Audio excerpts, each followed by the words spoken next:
So children, let us continue with the same chapter, Tom Paints the Fence, written by Mark Twain.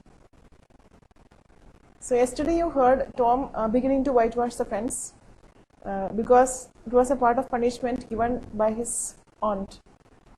So let us listen further. So before we begin our chapter, I would like to give you a short summary of this chapter. So it is like this. As Tom begins to whitewash the fence, he sees Ben Rogers, his friend, approaching. When Ben teases Tom about not being able to go swimming and being forced to work, Tom points out that it is not exactly work if he is enjoying himself, and he makes a great show of applying whitewash and then stepping back to admire his own effects. When Ben wants to try his hand at whitewashing, Tom pretends to be reluctant until Ben offers him first the core of the apple, and then the entire apple. Other boys show up, boys who came to jeer but remained to whitewash. And by the middle of the afternoon, the fence is whitewashed, and Tom finds himself then having collected marbles, part of Jew's harp, a kite, many other items as payment from the boys doing the work. So let us continue from page number 40. Tom, turning surprised. Why, it's you, Ben. I didn't notice. See, I have told you already, when Ben approached, Tom was pretending to paint the fence as if with great interest. So he pretended that he did not notice Ben coming. So he asked this question, "Oh, it was you, I didn't notice you." Then Ben answered, "Say, I'm going swimming till a big M.O. pulls in. Don't you wish you could come along with us?" So he said that he was going for swimming, and he also wished that Tom could go with him for swimming. He takes another bite out of his apple. Tom stares at the apple, then forces his eyes away. So when Tom saw Ben eating the apple, Tom wanted to eat that, but forcefully he took the eyes away from it. Tom carelessly, "What do you call work? Whitewashing this fence. It suits Tom Sawyer." So he said that whitewashing is not a work at all, and this particular work suits him, means it is actually matching for him. He resumes his whitewashing. Ben watches for a moment, puzzled. So he continued whitewashing the fence. Then meanwhile, Ben continued to watch him. "Ben, you mean to say you like it? Means you meant to say that you like whitewashing?" Tom, "I don't see why not. Does a boy get a chance to whitewash a fence every day?" So Tom said that he did not think why he did not like, because he liked it very much. Why a person does not get a chance to paint the fence every day? So he liked it. Actually, he was pretending. He did not like whitewashing or doing any work, but he was showing that he liked it because he wanted his friends to help him. Ben stops nibbling his apple to consider this remark. Tom sweeps his brush daintily back and forth, steps back to note the effect, adds a touch here and there. Ben watches, absorbed. So when Ben saw Tom doing the work with great interest, he stopped eating the apple, and then he was thinking, observing him. In the meantime, Tom was sweeping his brush, means he was painting the fence back and forth, and he was keeping a step backward, and then he was admiring those things, how he painted. And in the meantime, when Ben was watching him, "Ben, say Tom, let me whitewash a little." So finally Ben requested Tom to give him to whitewash the fence a bit. Tom, shaking his head, "No, it wouldn't be right, Ben. You see, Aunt Polly is awfully particular about these fence. It's got to be done very carefully. I reckon there isn't one boy in 1,000, maybe 2,000, that can do it the way it's got to be done. So he said that he's not willing to give him to whitewash the fence. Why? Because he is afraid of his Aunt Polly. And not only that, Aunt Polly is very particular that it is to be done by Tom himself, because he is an expert in that. I reckon means he believes that there isn't any one in 1,000 that who do the work very perfectly. That's the reason why he wants to do the whitewashing himself. Ben, oh, come on now, Tom, let me just try. Say, I'll give you the core of my apple. Desperately, all right, I'll give you all of it. So first he said, which means now Ben, by all means, he wanted to whitewash the fence, so he is begging Tom to give the brush to him, and in return he said that he would give him a chance to bite his apple. But finally he said at the end that he would give him the full apple. Acting as if he didn't want to, Tom gives up the brush and takes the half-eaten apple. Ben starts to whitewash.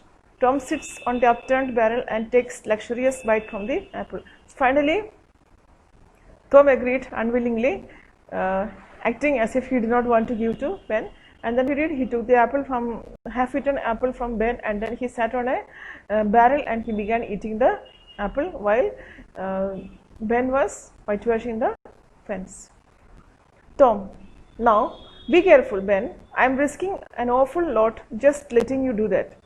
Ben, I'll be careful, Tom. I'll do it just like I saw you doing it. He makes a stroke. Lord Almighty, watching that old Missouri come isn't beans compared to this. So here, when Ben was whitewashing, Tom reminded him to be very careful, and he said that he would be careful and he would do the work as it was done by Tom himself, means he would imitate him exactly.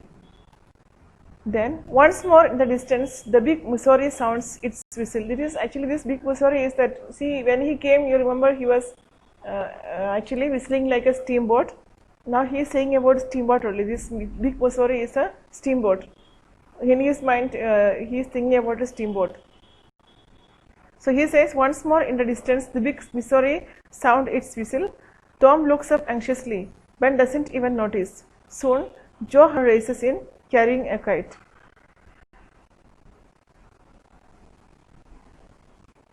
So another person enters now. It is another friend of them, that is Joe Harper.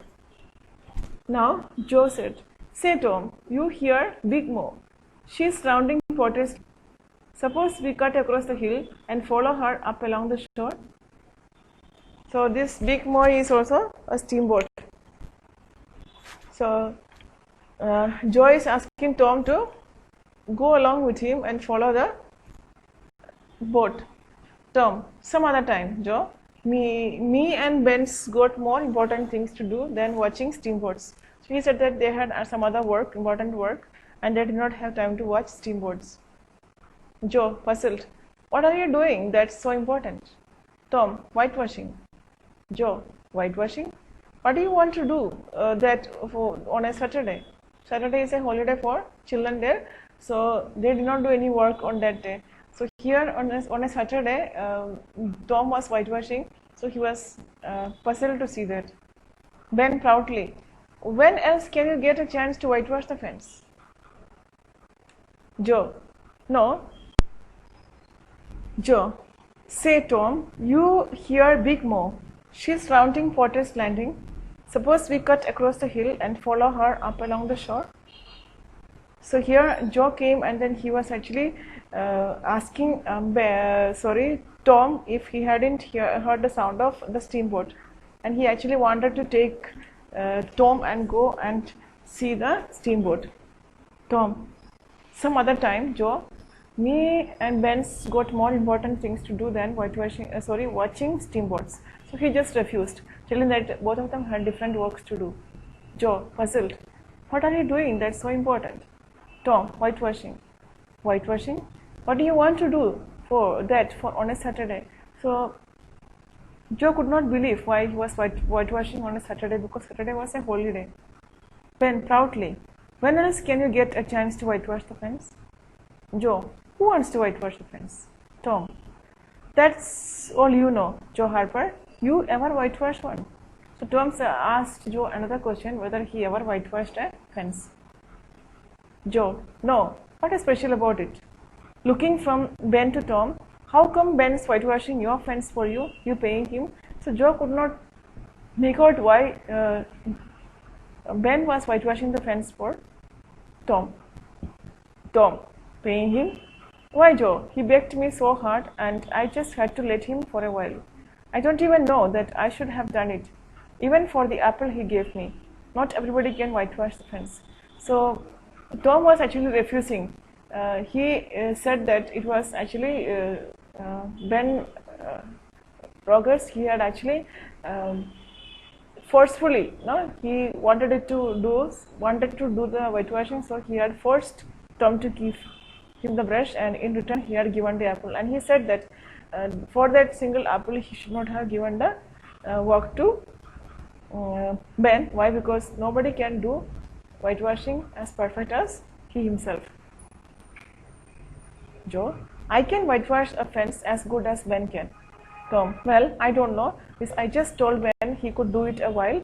I can't turn around and take the brush away from him, can I? So here Joe too wanted to whitewash the fence. Then Tom refused. He said that he had just given the brush to Ben and he could not take it away from him. Now Joe was actually pleading. He said, I could run home and get a brush. Papa has got one. Tom, I'm not sure you could do it like it ought to be done. Joe, Tom, I'll give you my kite. So somehow Joe also wanted to whitewash the fence just like Ben. So he promised Tom that he would give him his kite.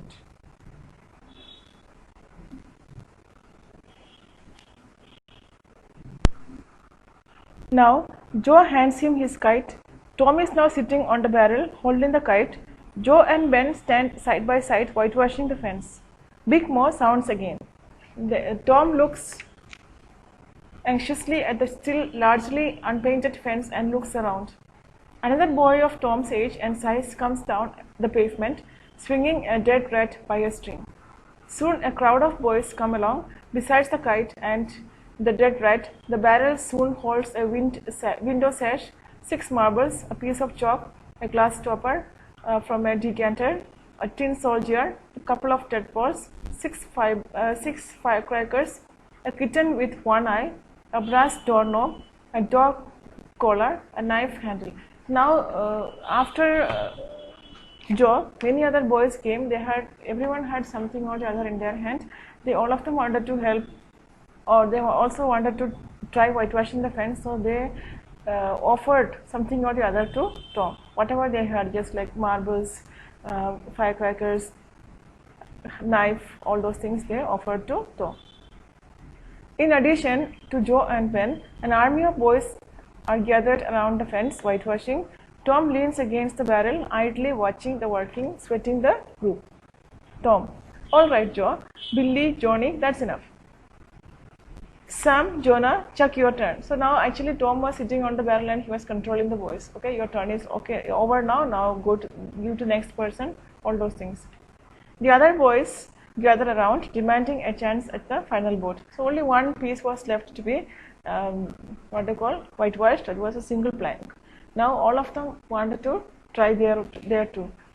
Now Tom said, now hold on there, all of you. I'll be fair about. You can all have a lick at the last boat. Just line up and each of you take one stroke at it, but no cheating.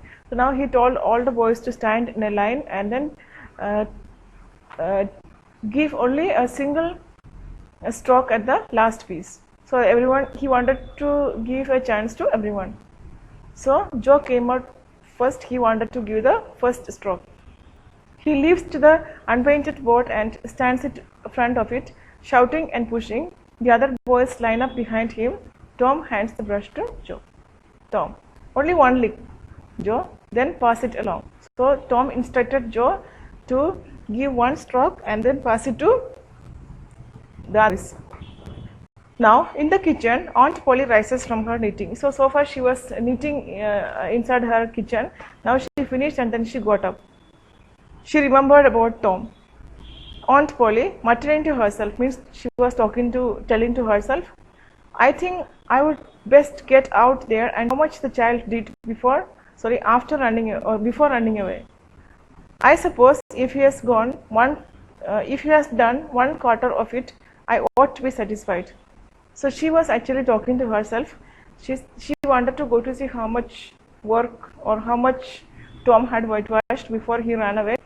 So she would be happy, or she would have been happy if he were to whitewash at least 1/4 of the fence, now that he has done it completely. So she came out through the kitchen door.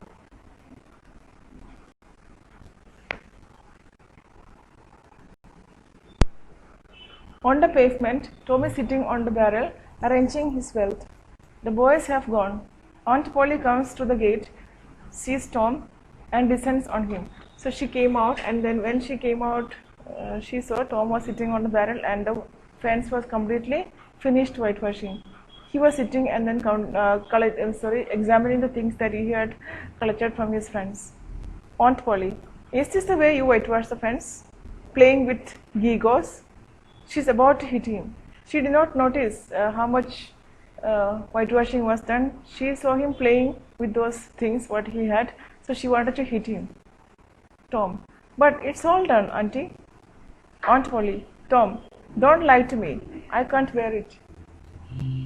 You haven't been out here long enough to do half of it. She turns to look at the fence as she talks and is dumbfounded. Well, tell me if it isn't. You can work when you have a mind. Suspiciously. How come you managed to do it so fast? Now Aunt Polly couldn't believe that Tom whitewashed the fence. So she asked him, how could you manage to finish it so fast? She was actually suspicious. Tom, why, Auntie? I just worked away at it. I thought stopping, just like you told me. Aunt Polly, I'm almost ready to believe you are telling me the truth for once. Come in and I'll give you a duff nut. I think you are due for a little treat. Let's see how much better it will taste when you know you have earned it through virtuous effort. She goes into the kitchen. So she was very happy and then she called him to the kitchen. She wanted to give him a duff nut. Off stage, Big Mo whistles again, very near. Curtain.